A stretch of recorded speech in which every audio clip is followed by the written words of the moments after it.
Good evening to you, ladies and gentlemen. Those of you who were with us in the previous lecture on Moses Mendelssohn encountered a very significant figure in Jewish life in the sense in which you had a very important philosopher who wrote on issues of philosophical issues, wrote also on Jewish themes, especially a work that he wrote, Jerusalem. And we saw in that previous lecture to what extent Mendelssohn was important in terms of being represented, visually represented. By visually representing him, people thought they could recreate the importance of this man and show the importance of this man in terms of Jewish history, especially German Jewish history. The person who we are going to be discussing this evening is very different. And in a sense, you could say, as you will see, that this is what historians sometimes do. They encounter a figure that no one has really been interested in before, and they try to piece together part of his past, and they try to turn this into an issue that will tell us something about history. And in a sense, Wiesen has engaged me for several years, and I've been able to find various works which he created, very different, as you will see shortly. And in a sense, I will share with you something personal. I received about 2 years ago, maybe a bit more, a letter from a German scholar who was working on Jewish studies by the name of Alicia Meininghaus. She's involved in doing a PhD on German Jewish amulets. And Miss Meininghaus asked me if I know anything more, if I know anything more about Israel Wiesen, who had done some amulets. I responded to her and then left this aside.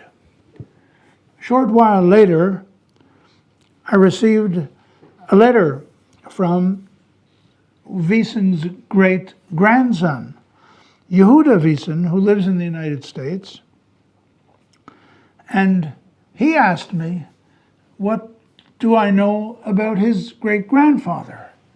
So, in the spirit of Jewish tradition, when two people are saying to you, maybe you can tell us something about Israel Wiesen, I began to collect various thoughts that I had about him, various images that I knew that he created. And what you'll be hearing today, this evening, is something which I have put together, have yet to publish, but I will be publishing it.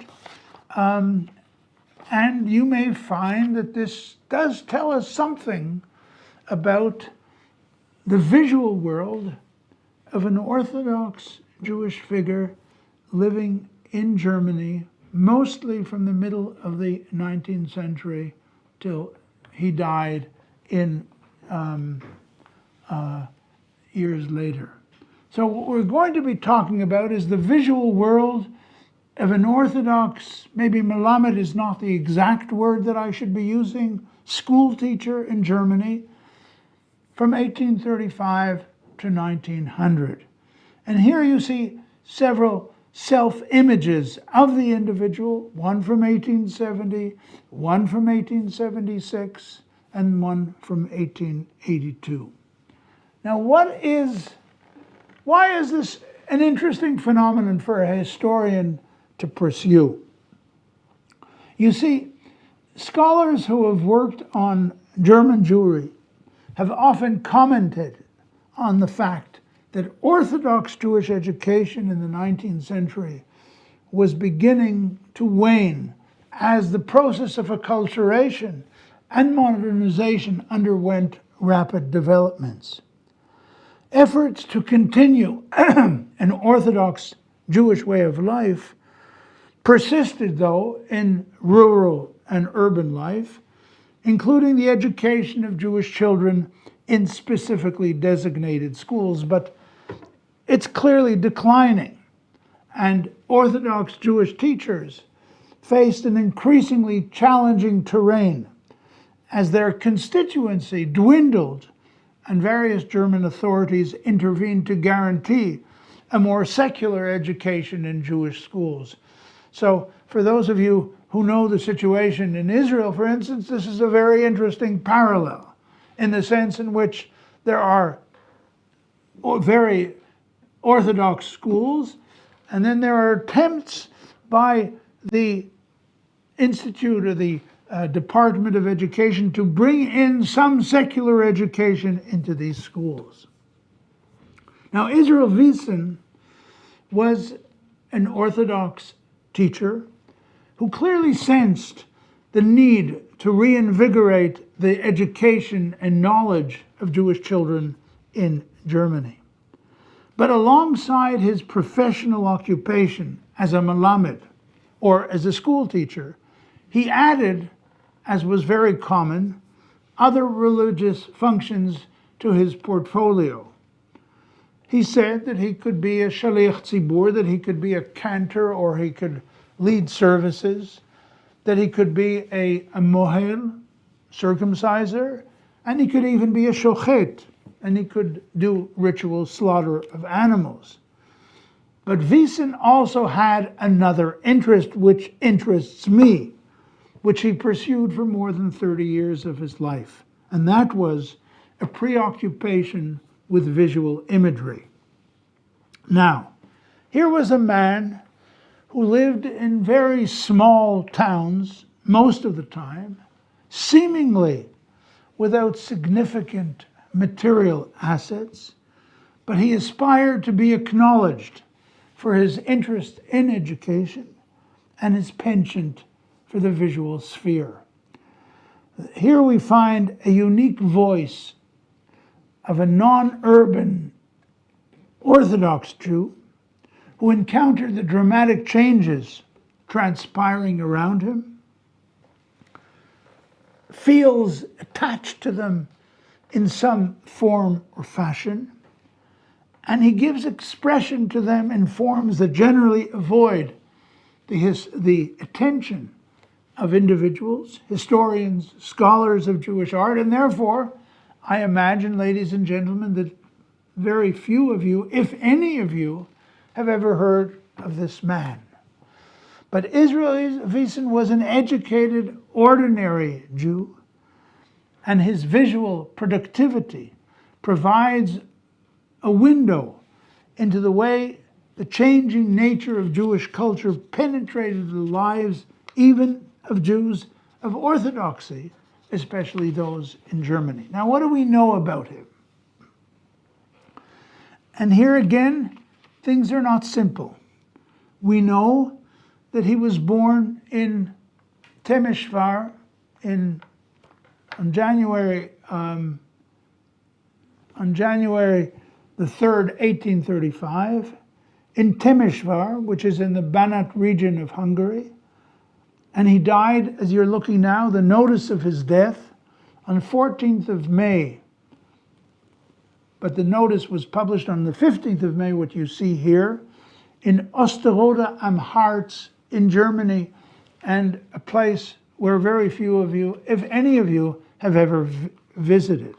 As you'll be seeing later on in the lecture, the date of his birth and death are clear, but discrepancy exists as to the place of his birth. But I don't think we're going to be concerned with that here. He was the son of a shochet, of a ritual slaughterer, whose name was Jacob, and his mother's name was Judith, and he was one of 5 children. And according to one of his descendants, he studied at some point in the Pressburg Yeshiva, identified with the leading Talmudic scholar of the day, the Chatam Sofer, who passed away in 1839. If, and I emphasize, if this was the case, Wiesen joined youngsters from all over Europe who came to the yeshiva, which came under the spirit of the Khatam Sofer from the time of his arrival in Pressburg in 1806. But by the time Wiesen may have come to the yeshiva, it had grown considerably and was seen as the most populated in Central Europe. Judging from what is known about the students at the yeshiva, one can imagine that Wiesen was in his mid-teens, if indeed he studied there or in another yeshiva, probably in the early 50s of the 19th century. But we have no definite idea if and how long he was there. What is certain, however, is that unlike some of the more learned students in these yeshivot who became communal rabbis, Wiesen was not one of them. And though he remained Orthodox all his life, he did not leave behind rabbinic literature. He went on a different path that clearly contained elements that would not have found favor either with the Khatam Sofer or with his son. At a time in which the Orthodox world, both in Hungary and Germany, was undergoing major schisms and controversies, Wiesen appears to have sided with a much more moderate element that maintained a definite interest in and appreciation of the secular world in various facets. Now, he was married to Betty Pless, and they had one child, whose name was Joseph, who was born in 1866. It appears that during these years, that is, as he grew up, he found work as a sofer stam and as a cantor in various communities. We encounter his visual world the first time in a colophon from 1864, when he writes that he is the son of the distinguished, but this was a form of writing it, the son of Jacob Wiesen. And he added the date by emphasizing certain letters in the verse from Proverbs 3:16. He went beyond designing the more common Shiviti menorah pattern by adding between them the letters Mizrach, the east, placed in the middle of a Star of David, which was formed from a variety of mystical and biblical phrases. At the bottom of the leaf, if you look down, you will see that you have here two lions who are attractively produced in micrography, which is the art of creating figures or words or images from letters. Here he has done this by incorporating chapters from the book of Psalms, and they flank the menorah in the middle. He also created a framework in bold letters in which he followed a common refrain on such leaves, calling on the individual to abstain from sinning, and if he has, that he should repent. And I'm not going to go over with you the texts that you see in this framework. This work has only two sequels among Wiesen's known oeuvre. Several years later, when he was in Germany, in Karlsruhe, in 1868, he created two similar amulets for the home that maintained several motifs of the Shiviti, especially the micrographic form of the Magen David, of the Star of David, in which the letters Mizrach, east, are placed in the center. And filled the leaf with a wide range of biblical and mystical texts and prayers, some that appeared in the previous work. The diverse texts and Kabbalistic formulas appended are presented less attractively and in a very different script from what we saw in 1864, to the extent that one could possibly think that this was not done by the same person. And yet they do attest to his acquaintance with the Jewish amulets. Wiesen here speaks that he is now working as a writer of Jewish parchment books, of Torah, Sofer Stam. He serves as a chazan, shaliach tzibur, and also as a teacher. Together, he mentions also the place of his residence. Now, 2 years later, while he's in Frankfurt, he created a Yortzeit plaque to honor the memory of a deceased family member. Now, take a look at this. This is very interesting. In other words, people wanted to have a way to remember someone. It contains a central medallion, which was also produced separately, and one could place the name and the date of the deceased. Now, if you look carefully, you'll see that in the background, Wiesen has added something. What has he added? He's added this image of Edward Benjamin's Jeremiah Amid the Ruins of Jerusalem from 1837. Now take a look at this again. You're looking at the way he has brought in this painting. Does he know that Edward Benjamin, who was of Jewish origin and had converted, does he know that? It's not clear. But what is clear is that he has seen this work somewhere, and he feels that it is something which he can use by bringing in Benjamin's Jeremiah Amid the Ruins of Jerusalem with weeping willows, and then he can include various texts from Ecclesiastes and from Psalms. In a sense, what you're seeing here is the way in which an artist brings together an artist, maybe a very minor artist. He is here doing the same thing. Again, you see at the center the memory, the central medallion, but he has done something different because he knows that he wants to sell this work. It's a Yortzeit plaque. Now, what has he done here? This was created in 1870. He's brought together the tombs of Samuel, of Zechariah, Yoshaphat, the Western Wall, and a view of the city from the south. He's inserted various depictions of Jerusalem that were common in his day, and to each of these he has added explanations or descriptions taken from the biblical passages. Example, if you look at Rachel's tomb in Hebrew, and he identifies them in German, the name of the particular location.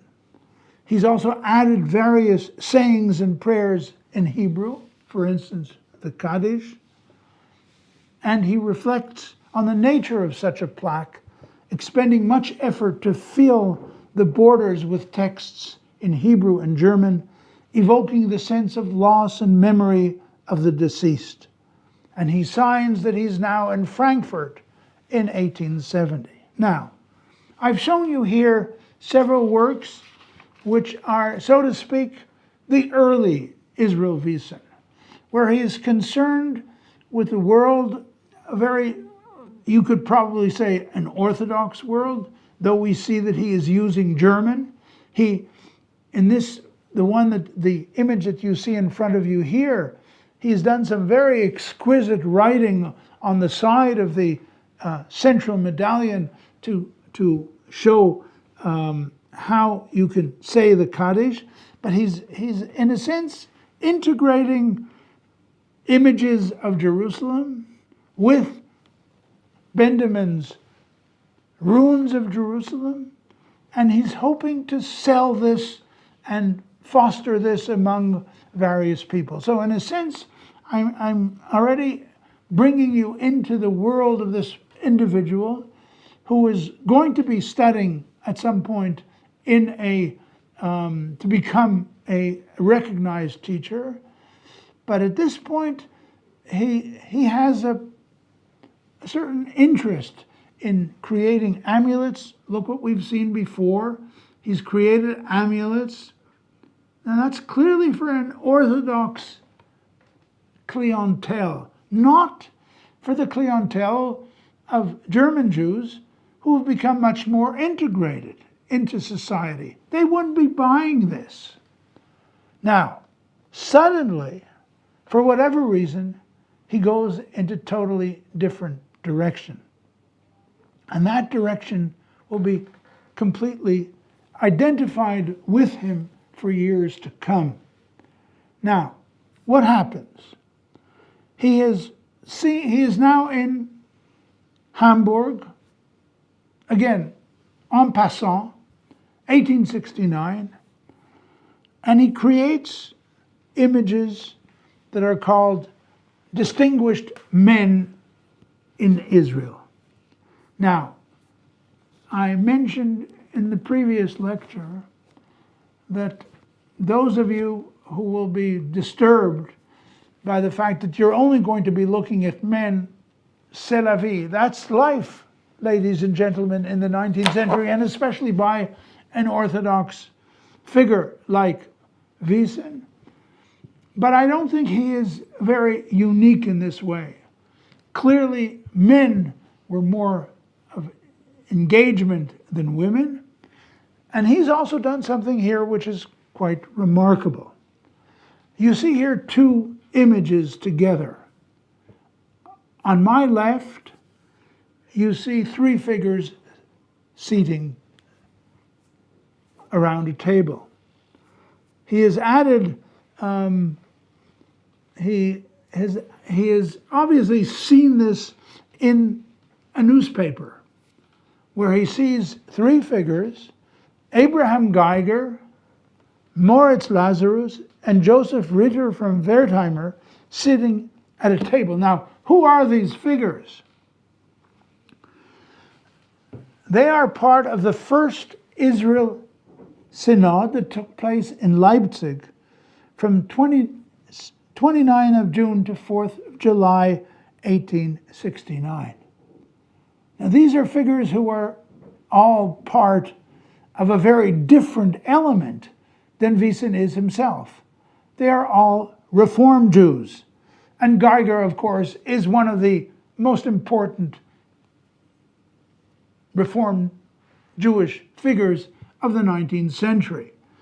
They have created a synod in Leipzig, and Wiesen has seen this, and then he has, for some reason, brought that into a larger broadside, where he brings together a cross-section of Jews from various countries, rabbis, scholars, lay leaders, who in general supported a religious reform and saw the Synod as a way to further religious unity and progress.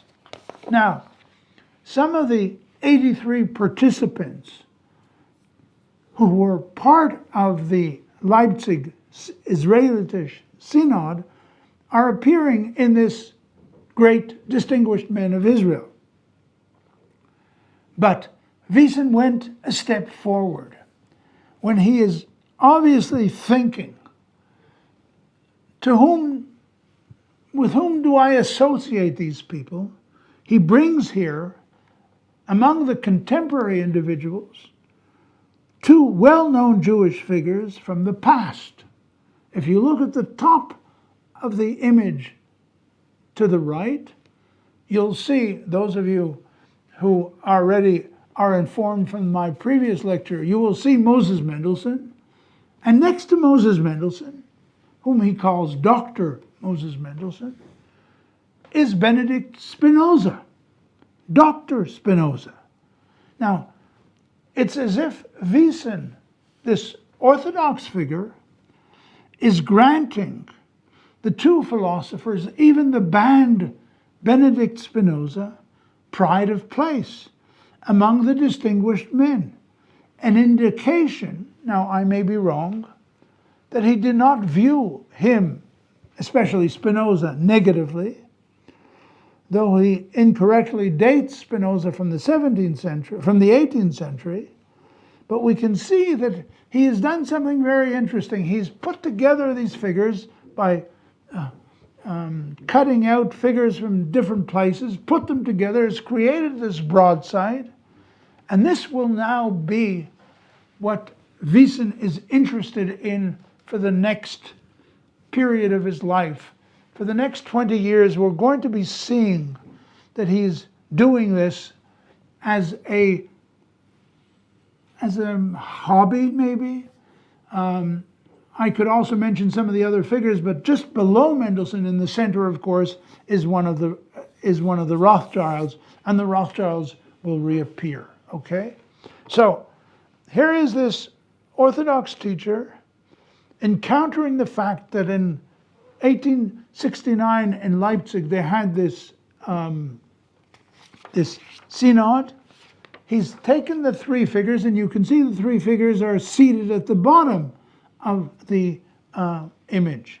Now, in another work which he creates, again, two images of the great figures, Mendelssohn is now seen next to Baron James de Rothschild.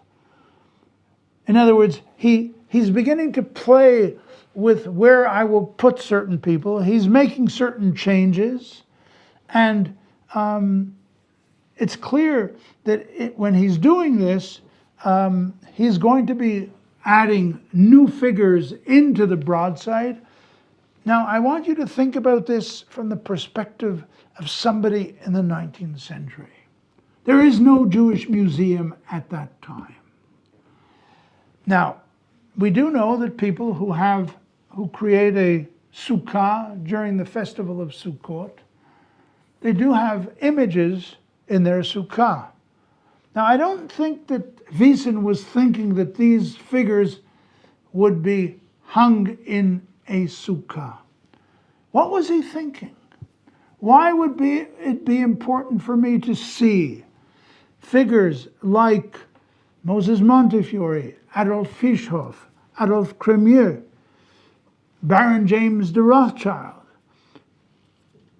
Why would I want to create this? Who would be willing to buy it? Because in a sense, it's clear that Wiesen was not doing this. He was, of course, doing this because this was his hobby, but he was also hoping that they would be bought. Now, I have put a certain, I've put Spinoza to the right. You see Spinoza, who again appears here.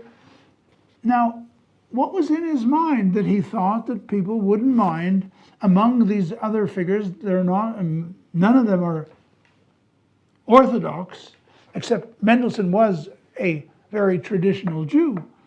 None of these figures are for the people who would possibly want to have in their sukkah.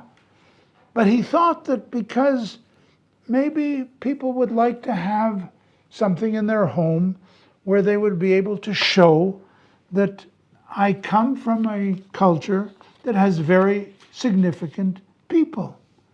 And so he is granting people of different nature a place in his world, and he continues to do this by adding more and more figures from different areas of life. You can see at the bottom in this particular image, which is again called Great Figures of Israel, he has at the center, he has one of the Rothschilds. He has another Rothschild next to him, and next to on the other side is Moses Montefiore. Now, in a sense, this image is a perfect example of what Wiesen is doing at this time in the late 1860s, maybe beginning of the 1870. So here you could possibly identify some people. You can see Moses Mendelssohn in the second row from the bottom. You can see Spinoza on the left, on the bottom level. You can see the three figures who he had from the Leipzig Synod at the top, though there are two other figures that he added. He also gives the names of everybody, so if you wanted to know who these people are, you would be able to identify them. But I want to retain your memory. When you look at the center, you see Baron de Rothschild, the Parisian Baron de Rothschild next to the Rothschild from Frankfurt, and next to Moses Montefiore. Now, as we know, Moses Montefiore was clearly a star in the Jewish world in the 19th century. So it's clear that Wiesen is aware of the fact that maybe people will be happy to have an image of these great figures, the Rothschilds, philanthropists, very successful business people, Moses Montefiore.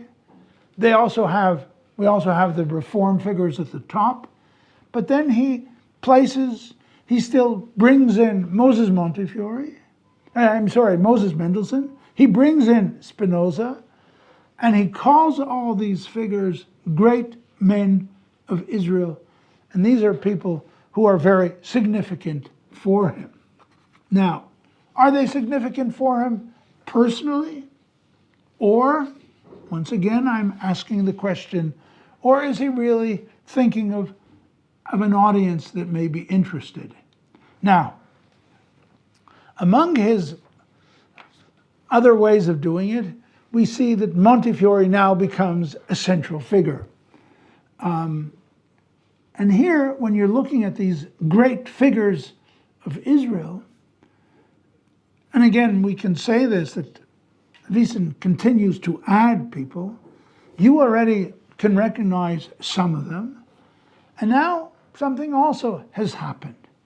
We have Moses Montefiore in the center, and if this image were a bit sharper, we would see that he has Moses Montefiore under, so to speak, in the form of the tablets of Luchot HaBrit.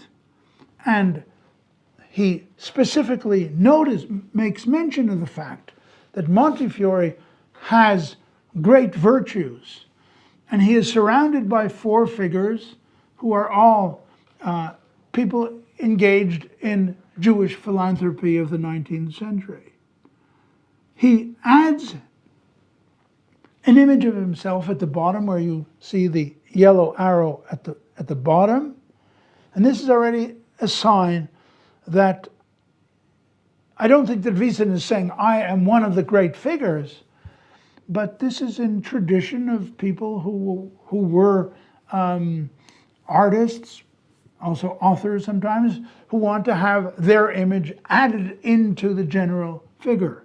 You can see on the right, you can see Moses Mendelssohn, and then there's another figure, strangely, whom he has added on the left side. He has added a figure who is not from this period.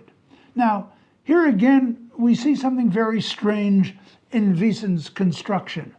He is not a historian, in the sense in which he is not thinking that I am giving you the great figures of today alone. I do want you to see that there's pride of place which Montefiore has, who is by then 86 years old, and he's been considered one of the truly global celebrities, as a recent biography has written of him. But I think that we have to understand that Wiesen is not trying to be a historian in the sense, these are the great figures of today, because I am adding, and I will return to this figure on the left in a moment, but I just want you to see that the dozens of figures who appear in these broadsides, possibly Wiesen feels that he can associate with them. And therefore he's willing to put himself into this image, okay? Now, surprisingly, and here's another one of those with Montefiore, and I will come back to it. think something. I wanted to turn to this for a moment. Now, the same Wiesen, who is showing us very significant figures of modernity, but not only figures, philanthropists and others, at some point, around the same time that he's doing these other images, he's thinking, I really should bring together great rabbinical figures. And so we have here great rabbinical figures under the title Geonei Israel, Jewish greats. And who does he have at the top, if not the Vilna Gaon? He places him at the top of all the rabbinical figures, past and present, including Maimonides, and he's seen here donning his tefillin and wearing a talit. The Gaon of Vilna, the Vilna Gaon, had an elaborate following in the 19th century, and his portrait was sought by many, enabling many variations by different hands.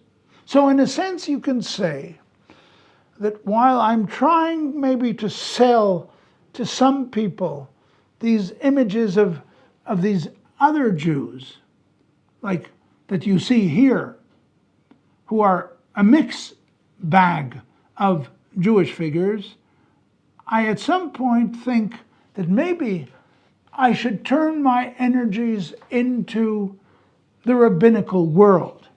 Now look, you can see in the middle, or close underneath the Gaon of Vilna, you can see, of course, Maimonides. And in this elaborate version of the rabbinical figures, you have here some 88 portraits of rabbis. Now, again, you should all know that many of these portraits are imaginative. We don't really know how the Gaon looked. We don't really know how Maimonides looked. We don't know how Abarbanel looked. Some of the 19th century figures we do know. But what Wiesen is encountering here is that he's aware that at this time of life, people are very much interested in creating figures, rabbinical figures of the past. You have here a wide variety. Of course, Moses Mendelssohn and Spinoza do not appear here. At least that was not something which Wiesen would bring together. Now, what is interesting here is where you have the image of Alfasi, of Maimonides, and of Barbanel, none of whom, these are all images of these figures, representations, but not true images of them, because we don't have true images of any of these figures. Now, this mix of portraits, which you see in front of you, and I apologize for those of you who may think that I'm saying something which is not very appropriate when I'm saying that this is not really who Maimonides, Alfasi, or Barbanel. These are constructions of these figures, constructions of the Vilna Gaon. And he has taken them from different places. They are all over the place. Speaking then of the fact that you could have pictures of rabbis, and this is something which happens from the 17th century onwards. This is part of the visual revolution in Jewish life, that people wanted to see their rabbis from the past and from the present. And they weren't necessarily thinking that maybe this is not really Maimonides. They're not concerned with this. Now, in an Orthodox newspaper in Germany, which was edited by an Orthodox rabbi by the name of Marcus Lehmann, a person under a pseudonym called himself Man of Truth was very angry at Wiesen. He took him to task. What are you doing using this photograph of Maimonides as if it were authentic? The physiognomy of a great man carries much meaning for anyone interested in the personality. You see, of course, Maimonides with his turban. Moreover, he chastised Wiesen for ridiculously bringing in the fictitious picture of Flavius in this previous image, as if they were indeed a true representation. In other words, here you can see a very interesting conflict. Here is a man saying to Wiesen, you've placed the Cohen at the top of the portrait, and you haven't really tried to create a hierarchy, but you have to deal with truth. But in a sense, this fell upon deaf ears. Wiesen continues to do what he thought would interest the population for whom these works were being done. And here again you see Gedolei Israel, great figures of from 1876 when he's in Hamburg. But here this is again, it's a mix. You have on the one hand, you have some rabbinical figures, you have the Rothschilds, you have Montefiore, and now you have Wiesen in a more central position, and you see him in a fuller body. And when you go on in time, there's a continual concern that he is bringing more and more figures. Why is he doing this? Again, I want you to remember, there is no place where a German Jew or a non-Jew who wanted to have a world of Jewish figures in front of them, he is creating, so to speak, giving these figures a historical representation. Again, we see Wiesen at the bottom, we see Montefiore in the middle, and he was spending a great deal of his energy creating these broadsides while he was teaching in Jewish schools where the number of students was constantly decreasing. So I'm just showing you these here even after he was attacked in this German Orthodox publication by bringing Flavius from previous times, from classical period. He continues to bring Flavius. Why does he do it? Maybe he thinks it's attractive. Maybe he thinks people won't be so perceptive and look to see who is who. And of course, he continues to do this when he speaks of the great figures of our time. Now, the great figures of our time, but there are many figures in this image that you see in front of you who are not from the 19th century, including, of course, Flavius Joseph. Now, what I've done here is shown you what this poor individual, maybe I shouldn't exaggerate that he's poor, but he's trying to sell these works in various ways. And in 1880, he will finally find the home where he's going to spend the rest of his life in Osterode, where there's in Osterode am Harz in Germany, which has a very, very minimal Jewish community, somewhere around 65 to 100 Jews living in that area, where he will be teaching school. Now, what you see here, without knowing German, you don't have to understand what I will explain to you what you're looking at. You're looking at a collection which I've taken from various German newspapers of the time, where Wiesen is trying to sell to anybody. If you buy 500 portraits, if you buy this or you buy that, he'll be willing to give you a something else for less. And at some point, he's also, as we will see in a moment, he's also beginning to think that he has to create books for school, and so he creates these Bible. He translates the prayers, and you can see in this Schulbucher where he's trying to sell books that he's done. He tries to sell all of these images which he's created, and then he does postcards. He will sell Yahrzeit tableaus and so on and so forth. In other words, here is a man who calls himself a teacher in Osterode am Harz, and I'm trying to find a way to make an extra way of living now. And so here's these books which he has done. For a while he's doing them, producing them on his own.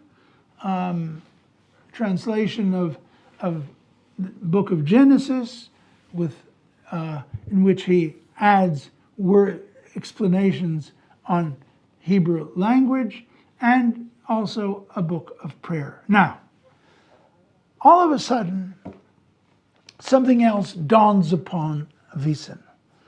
I am a cantor of sorts, maybe not the greatest, but I am a cantor. I'm a shaliach tzibur. And in 1882, while he's living in Osterode, he creates this image that you see in front of you, which is an image of great and well-known cantors and composers. That is, Jewish cantors and composers. In the center of this image, you can see that he has brought the great, probably the most important and well-known, renowned cantor and composer of synagogue music, Solomon Zulzer. Now, he has him surrounded, and if you remember what he did with Montefiore, he had figures around him. Here you have the Zulzer surrounded by other distinguished cantors, Louis Lewandowski, and you can see there are many cantors whose names I won't go into, and he brings here two composers, very well-known composers, Meyerbeer and Halevi, who are at the bottom in the lower rung, but he doesn't bring, of course, maybe the most well-known Jewish composer of the 19th century. He doesn't bring Felix Mendelssohn Bartholdy, probably, or maybe, I should say, because he had converted. And so Wiesen feels here very much part of this group of cantors, and therefore you see his image at the bottom. I am part of these great berühmte and bekannte Kantoren and composers. So he has gone through many different places, newspapers. He's cut out pictures of these figures, put them together with the hope that cantors will be willing to buy such a poster. And in a sense, he was successful. You have here a notice that he publishes, that he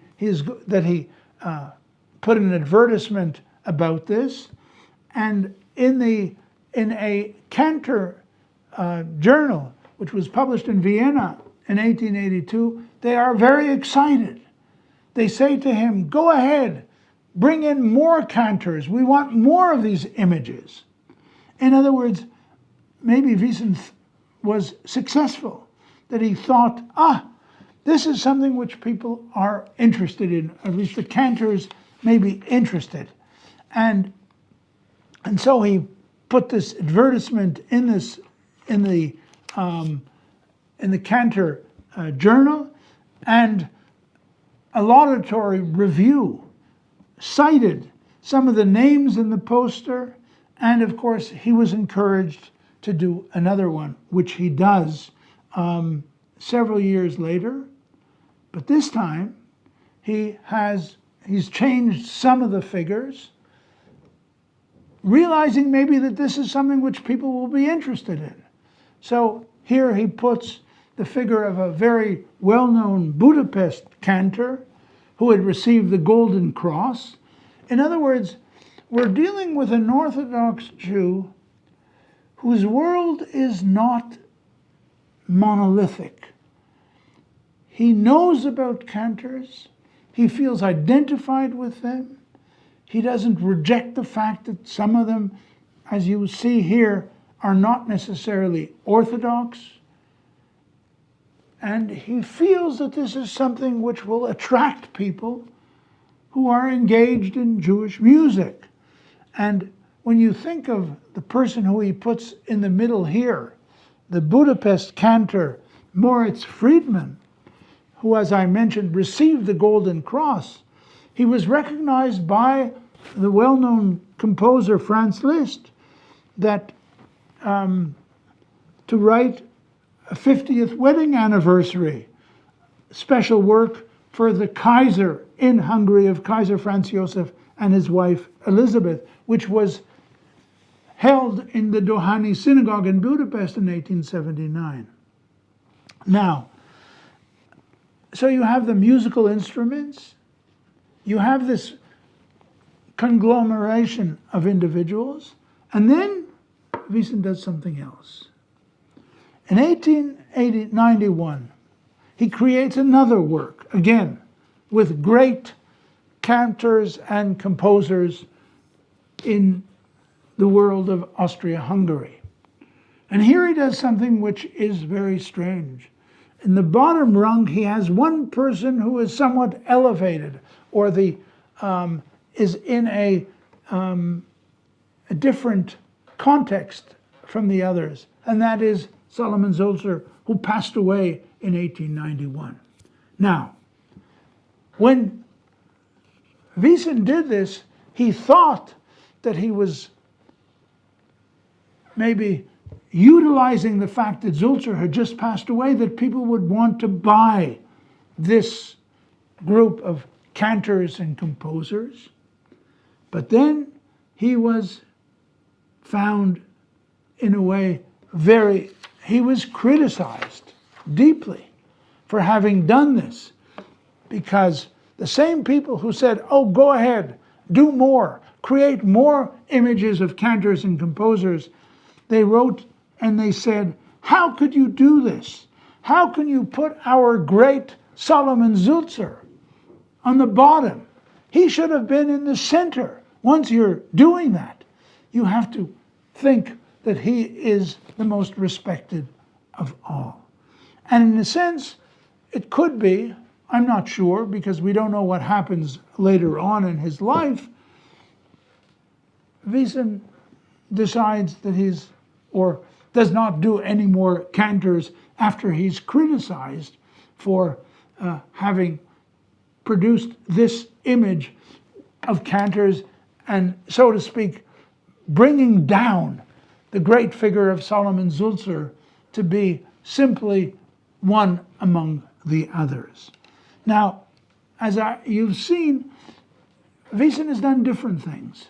He does books for children, he teaches school, he does this very wide variety of images, and this is possibly the last work which he did. And just a word about this. Here you can see that we have over 170 figures brought together.